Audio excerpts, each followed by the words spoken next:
Watching my YouTube channel. Viewers, आज हमारे साथ मौजूद हैं, हमें ज्वाइन किया है फैसल तारड़ साहब ने, जो कि बहुत अच्छे सहाफ़ी हैं, बहुत सीनियर सहाफ़ी हैं। आज हम उनसे बात करेंगे। जैसे कि आप सबको पता है कि इस्लामाबाद में जो है वो ब्लास्ट हुआ है, और कहा यह जा रहा है कि इसके पीछे जो करवाया गया है वो टीटीपी ने करवाया है। तो आज हम जानने की कोशिश करेंगे। इस्लामाबाद से हमें ज्वाइन किया है, तो जानते हैं कि इसका बैकग्राउंड है क्या और इसके रिस्पॉन्सिबल कौन है और इसको कैसे रोका जा सकता है। सर, अस्सलाम वालेकुम, कैसे हैं आप? वालेकुम सलाम, बहुत शुक्रिया। सर, हमारे व्यूअर्स के लिए आपने टाइम निकाला, उसके लिए भी बहुत शुक्रिया। थैंक आपका शुक्रिया जी, आपने मुझे लिया। सर, सुबह आज ये सारा मामला हुआ, जो ब्लास्ट हुआ है इस्लामाबाद में, आप क्या समझते हैं, इसका बैकग्राउंड क्या है? इस हमारे व्यूअर्स को गाइड कीजिएगा। जी, बहुत शुक्रिया। देखिए जी, आज सुबह जब हमारी भी आंख खुली तो बड़ा सरप्राइज मिला कि इस्लामाबाद कैपिटल है और इस्लामाबाद के अंदर पूरी दुनिया से लोग आते हैं और यहाँ पे सफारत खाने भी हैं, एम्बेसीज हैं। तो लिहाजा जब आपका कैपिटल सेव ना रहे, इसका मतलब है कि आपके पल्ले कुछ भी नहीं रह गया, कख भी नहीं रह गया आपके पल्ले। कि अभी 2-3 दिन पहले तक हमने देखा कि टीटीपी ने जिस तरह से बन्नू के अंदर हमारी फौजी छावनी पर कब्जा कर लिया, जो कि बड़ी शर्मनाक बात थी हमारे लिए, और उसके बाद वो इस्लामाबाद तक पहुंच गए। मतलब हमारी स्टेट, हमारी एजेंसीज, हमारा मुल्क इस वक्त दहशतगर्दी जिस तरह से सर उठा रही है, चाहे वो बन्नू हो, चाहे वो चमन हो, चाहे वो पाकिस्तान और अफगानिस्तान का बॉर्डर हो, जिस तरह से हम हमारे हमारे सिपाहियों पर, आम पाकिस्तानियों पर हमले हो रहे हैं। तो इस वक्त स्टेट का इंटरेस्ट हमें उस तरफ नजर नहीं आता कि देखिए, स्टेट इस वक्त किन चीजों में लगी हुई है कि वजीर आला पंजाब असेंबली तोड़ेगा या नहीं तोड़ेगा। इस लाहौर हाई कोर्ट के आपको कह रही है कि हमें लिख कर दें कि अगर हम गवर्नर का जो नोटिफिकेशन है उसको मुअत्तल कर देते हैं तो आप असेंबली नहीं तोड़ेंगे। तो हमें यहाँ पे स्टेट का एक अलग ही इंटरेस्ट नजर आता है कि स्टेट किन कामों में पड़ी हुई है। कभी वो कहते हैं न्यूट्रल है, कभी कहते हैं हम न्यूट्रल नहीं है, कभी कहते हैं ए पॉलिटिकल है, कभी कुछ कभी कुछ। तो लिहाजा इस्लामाबाद जो आपका कैपिटल है वो भी सेव नहीं है, तो ये बड़े शर्म का मुकाम है। देखिए, इसके पीछे साफ तौर पे टीटीपी का हाथ है, और टीटीपी का बड़ा वाजिया एक मुवक्किफ है। वो ये कहते हैं कि आप पाकिस्तान पूरे मुल्क के अंदर जो है वो शरीयत नाफिज करें।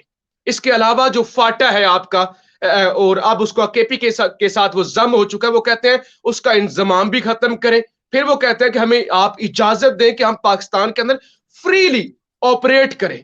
तो लिहाजा स्टेट के साथ जो उनके सारे एग्रीमेंट्स हैं, और उनके पीछे अफगानिस्तान के तालिबान है, वो तालिबान जिनको हमने बड़ा सपोर्ट किया है उनकी जंग के अंदर भी, और जब जंग खत्म हुई तो उस वक्त भी हमें उम्मीद थी कि चले अमेरिकन चले गए हैं तो अब तालिबान है, तालिबान को हमने सपोर्ट किया, वो हमारा साथ देंगे। लेकिन अब हो ये रहा है कि अफगानिस्तान से वो टीटीपी के लोग आते हैं, यहां पे हमले करते हैं, और अफगान तालिबान उन्हें सपोर्ट करते हैं, और हम बेबस हैं। और आज का भी जो इस्लामाबाद में ये ब्लास्ट हुआ है, ये एक खुदकश धमाका था, और पुलिस वाले अगर बाई चांस उनको ना रोकते, यानी वो आई आई आई आई 10-4 तक तो वो आ गए थे। अगर वो थोड़ा सा आगे आ जाते, आज जुमा था, जुमे को इस्लामाबाद में बड़े बड़े इज्तिमा होते हैं, हजारों की गैदरिंग होती है, अगर वो यहां पर पहुंच जाता तो फिर इस्लामाबाद में एक बड़ी तबाही हो सकती थी। और उसके पास वो 10 किलो से ज्यादा भी बारूद था, और यहां हमारे अदारों को, हमारी हुकूमत को वो 10 किलो बारूद नजर ही नहीं आया, और वो I-10-4 तक पहुंच आया। देखिए, इस वक्त जो पाकिस्तान में हुकूमत है, ये जो वफाकी हुकूमत है, और 100 के करीब इनके वजीर हैं, और शहबाज शरीफ साहब इवन, ये हुकूमत सिर्फ इस्लामाबाद तक है। यानी पंजाब के अंदर तो पीटीआई की हुकूमत है ना, केपीके के अंदर भी पीटीआई की हुकूमत, सिंध के अंदर जरदारी साहब की पीपल्स पार्टी की हुकूमत। तो ये वफाकी हुकूमत सिर्फ इस्लामाबाद है। लिहाजा वफाकी हुकूमत और उनके सैकड़ों वजीर, वो सारे मिलकर भी इस्लामाबाद को सेव नहीं रख पा रहे, और उनको 14 किलो बारूद नजर नहीं आता। इमरान खान की वो घड़ी नजर आ जाती है, यानी वो छोटी सी घड़ी, उस पर हर रोज इस मुल्क में डिबेट होती है।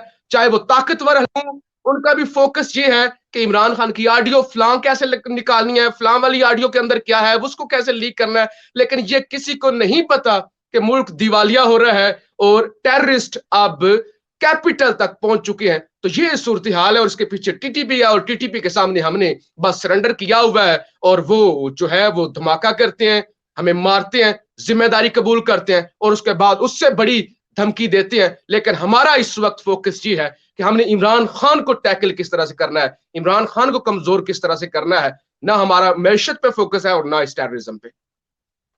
सर, आप इस ऑडियो जो लीक हुई है इस बारे में क्या कहेंगे कि किसका बैकग्राउंड क्या है? और जो एक तरफ तो टेररिस्ट अटैक्स हो रहे हैं, आप तो यानी कि पाकिस्तान में, यानी कि मैं कहती हूँ कैपिटल है इस्लामाबाद, वहां तक पहुंच गया टीटीपी। और मतलब ये किस मजहब के नाम पर क्या वहां पर ब्लास्ट किए जा रहे हैं? और अगर आपको पता है इस्लामाबाद के साथ ही लाहौर है, इस तरह मतलब पंजाब में तो आ गया है ये सारा कुछ। तो अगर इस तरह टेररिज्म यहाँ पे आ गया तो हम खुद को कहाँ पर स्टैंड देख रहे हैं? और जो पाकिस्तान की इकोनॉमी की कंडीशन है वो भी हम सबके सामने है, और ऊपर से इस तरह इमरान खान साहब की ऑडियोज लीक हो जाना, नाजेबा ऑडियोज लीक हो जाना, आप पूरे सिनेरियो को देखते हुए क्या कहेंगे? देखिए जी, ये बड़ी अफसोसनाक चीज है। अब ऐसा नहीं हो सकता कि पाकिस्तान के अंदर इस तरह से दहशतगर्दी सर उठा रही हो और अदारों को ना पता हो, सबको पता है। और अमेरिकन भी आजकल पाकिस्तान में बड़े वो एक्टिव हो चुके हैं। तो मुझे तो ये लगता है कि एक दफा फिर से वही पुराना सीन पाकिस्तान में बनाया जा रहा है कि जब यहाँ पे टेररिस्ट अटैक्स होंगे और उसके बाद अमेरिका हमारी मदद करने के लिए आएगा, अमेरिका को फिर हम अड्डे देंगे और अमेरिका हमें उसके बदले में फिर डॉलर देगा। तो लिहाजा यही हमारे पास एक तरीका रह गया है कि हमारे मुल्क के अंदर इस तरह के धमाके हों, ब्लास्ट हों, तमाशा लगे, फिर अमेरिका हमें रेस्क्यू करने के लिए आए और उसके बदले में हमें डॉलर मिल जाए। पाकिस्तान में पहले भी ऐसा होता हुआ आया है, अब भी शायद ऐसा ही हो रहा है और मुल्क तो इस वक्त डिफॉल्ट कर चुका है। ये बस हुकूमत ना बताए, वो उसकी एक अपनी मर्जी है कि, लेकिन अदरवाइज पाकिस्तान के पास पैसे नहीं है। हमारे जो जितने भी दुनिया भर में सफारत खानी होती हैं, एम्बेसीज है, हमने पिछले 3 महीनों से उन्हें तनख्वाहें नहीं दी। पाकिस्तान के अंदर ये वजीर जो रेलवे है ख्वाजा साद रफीक साहब, वो कह चुके हैं कि हमारे पास तो पेंशन देने के लिए भी पैसे नहीं है। तो ये जैसे कि आपने कहा ना कि आप तो दहशतगर्दी इस्लामाबाद तक आ चुकी है और ये अभी मजीद खतरात हैं। इस्लामाबाद, लाहौर, बाकी शहरों के अंदर भी लोगों को बड़ा मुतात होना पड़ेगा और हमारे अदारों को सोचना पड़ेगा। देखिए, ये आप कैसे ये कर सकते हैं कि आपका काम है तहफ़्फ़ुज़ देना अपने शहरियों को, हमें बचाना, तो कैसे आप इस सारी चीजों से गफलत बरत सकते हैं और आपका फोकस इन सारी बेहुदा फहाश। देखिए, मैं कल भी बात कर रहा था कि पाकिस्तान एक इस्लामी मुल्क है और हम पूरी दुनिया के अंदर एक अहम इस्लामी मुल्क है। आबादी के लिहाज से पाकिस्तान दुनिया का एक बड़ा इस्लामी मुल्क है, फिर न्यूक्लियर स्टेट है। तो लिहाजा दुनिया की हम पे नजरें होती हैं और फिर हमें तो ये बताया जाता है ना कि हम इस्लाम के नाम पर बना हुआ मुल्क है। यानी पाकिस्तान को बनाने की जरूरत क्या पेश आई? मतलब कोई एक रीजन पूछे ना, किसी भी, चाहे वो प्राइमरी का बच्चा है, चाहे वो मास्टर्स का है, चाहे वो पीएचडी कर रहा है, आप उससे पूछेंगे ना पाकिस्तान यार बनाने की मजबूरी क्या थी, तो वो एक ही रीजन बताएगा। वो कहेगा पाकिस्तान इस्लाम के नाम पे बना है, इस पाकिस्तान इस्लाम की वजह से बना है। और है भी ऐसे ही, क्योंकि मुसलमानों की एक अलग शनाख्त, मुसलमानों का एक अगर अलग कल्चर, तो लिहाजा मुसलमानों ने सोचा कि एक अलग मुल्क बनाते हैं कि क्योंकि हिंदुस्तान के अंदर हिंदू बहुत ज्यादा थे तो हम कम थे, तो लिहाजा हम कहीं उनके गुलाम बन के ना रह जाए। लेकिन उस इस्लामी मुल्क के अंदर वो जो ऑडियोज आई हैं, मुझे नहीं पता आपने सुनी है या नहीं सुनी, लेकिन वो सुन नहीं सकता, वो बिल्कुल, सुन नहीं बिल्कुल। सकता। जो जो बेशक ये नून लीग कर रही है, बेशक एस्टैब्लिशमेंट कर रही है, लेकिन स्टेट तो है इसके पीछे। लिहाजा स्टेट इस इस्लामी मुल्क के बच्चे बच्चे को वो सारी चीजें सुना रही है, वो सारी फहाश बेहुदा चीजें। तो जरा अंदाजा कर ले फिर मुल्क बनाने की क्या जरूरत थी, या इस्लाम के नाम पे मुल्क बनाने की क्या जरूरत थी, या हमें बताने की क्या जरूरत थी कि इस्लाम इस्लाम तो ऐसी चीजें पसंद नहीं करता। इस्लाम तो कहता है कि अगर आपके पास किसी के राज हैं भी, ऐसी कोई कन्वर्सेशन है भी, तो उस पर पर्दा डालें आप, या उसको किसी अच्छे फोरम पर जाके चैलेंज करें। ऐसा तो नहीं इस्लाम कहता कि आप इस मुल्क की, इस्लामी मुल्क की बच्चियों को भी वो गंदी फहाश, और फिर हमारे पास क्या सबूत है कि वो ऑडियोज असली हैं या जाली हैं?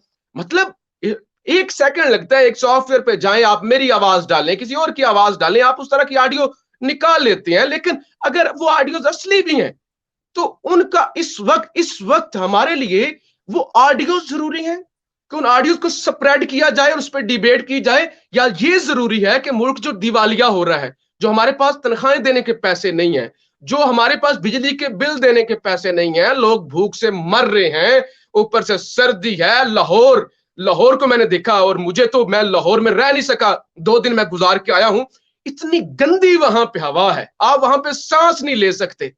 यानी आपके मसाइल इस वक्त ये हैं कि आप मैशत को बचाएं, आप अपने मुल्क को बचाएं। ये जो टीटीपी के गुंडे इस वक्त दंदनाते फिरते हैं और वो ब्लास्ट कर रहे हैं, 14-14 किलो उनके पास वो बारूद है, और उन्होंने 3 दिन तक वो बनू के अंदर जो तमाशा लगा के रखा।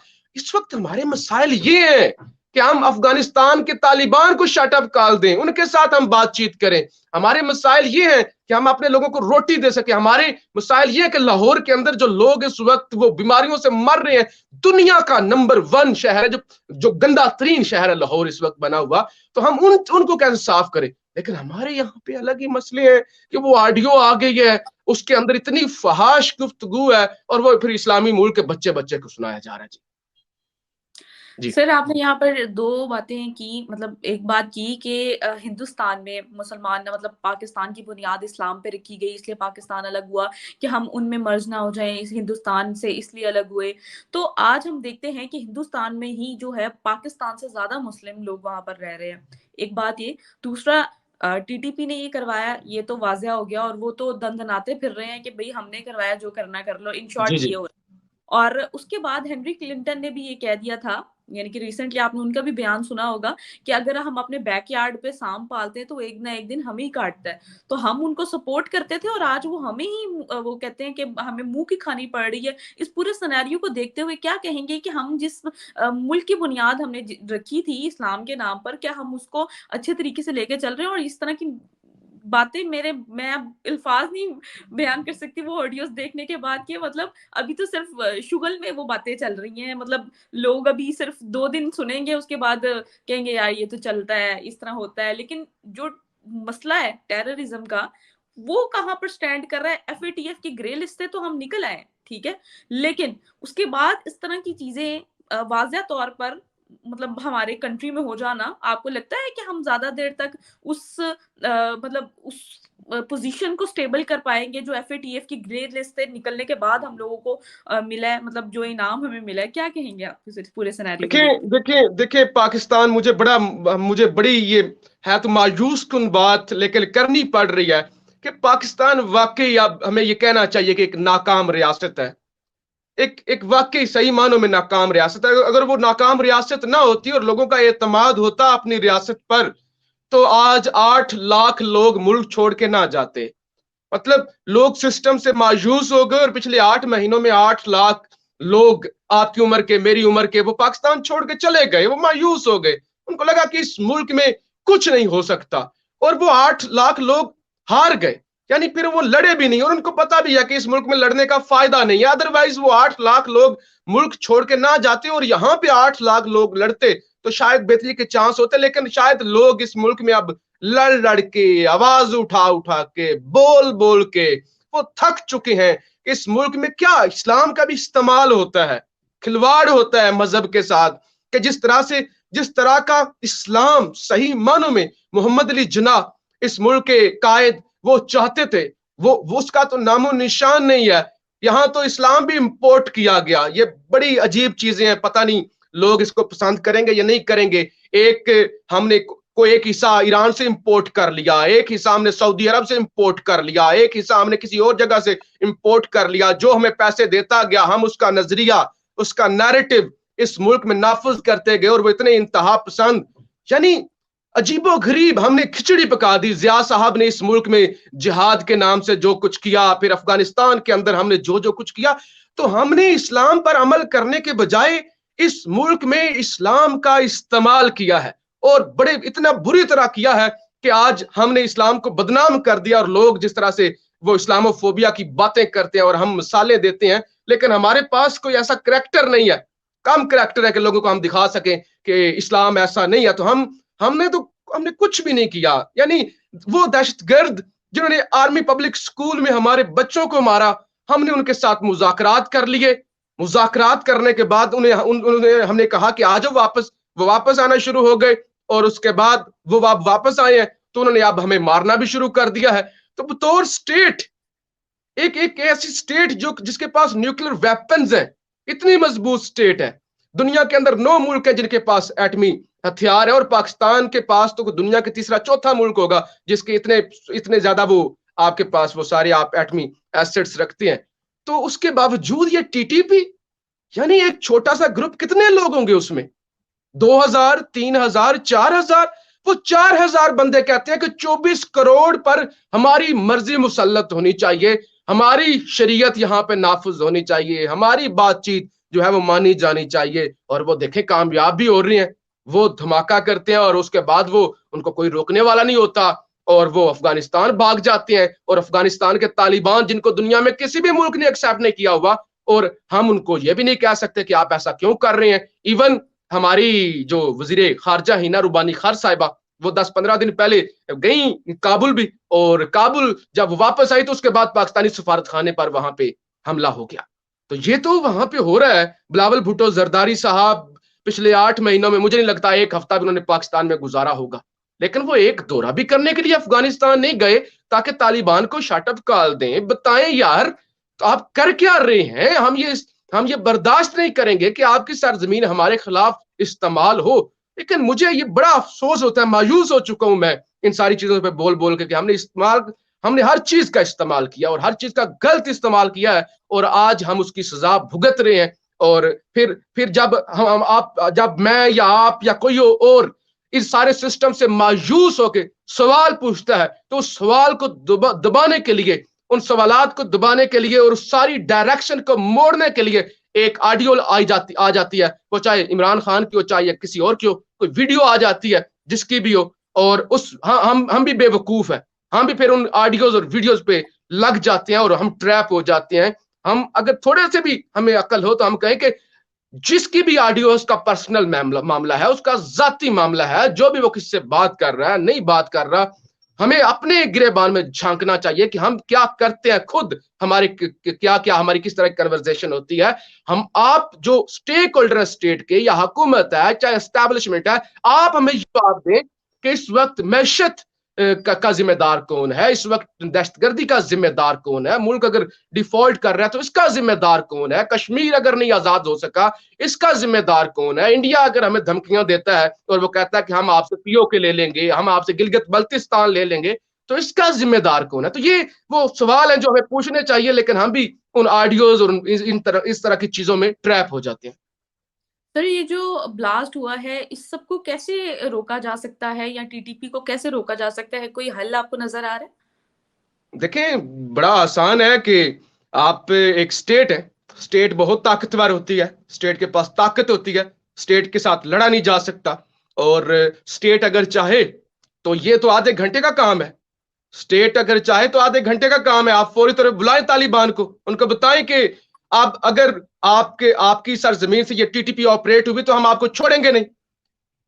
आप 1 मिनट लगेगा, लेकिन आप शायद आपकी वो डायरेक्शन नहीं है, आपका आपका अभी उस तरफ ध्यान नहीं है।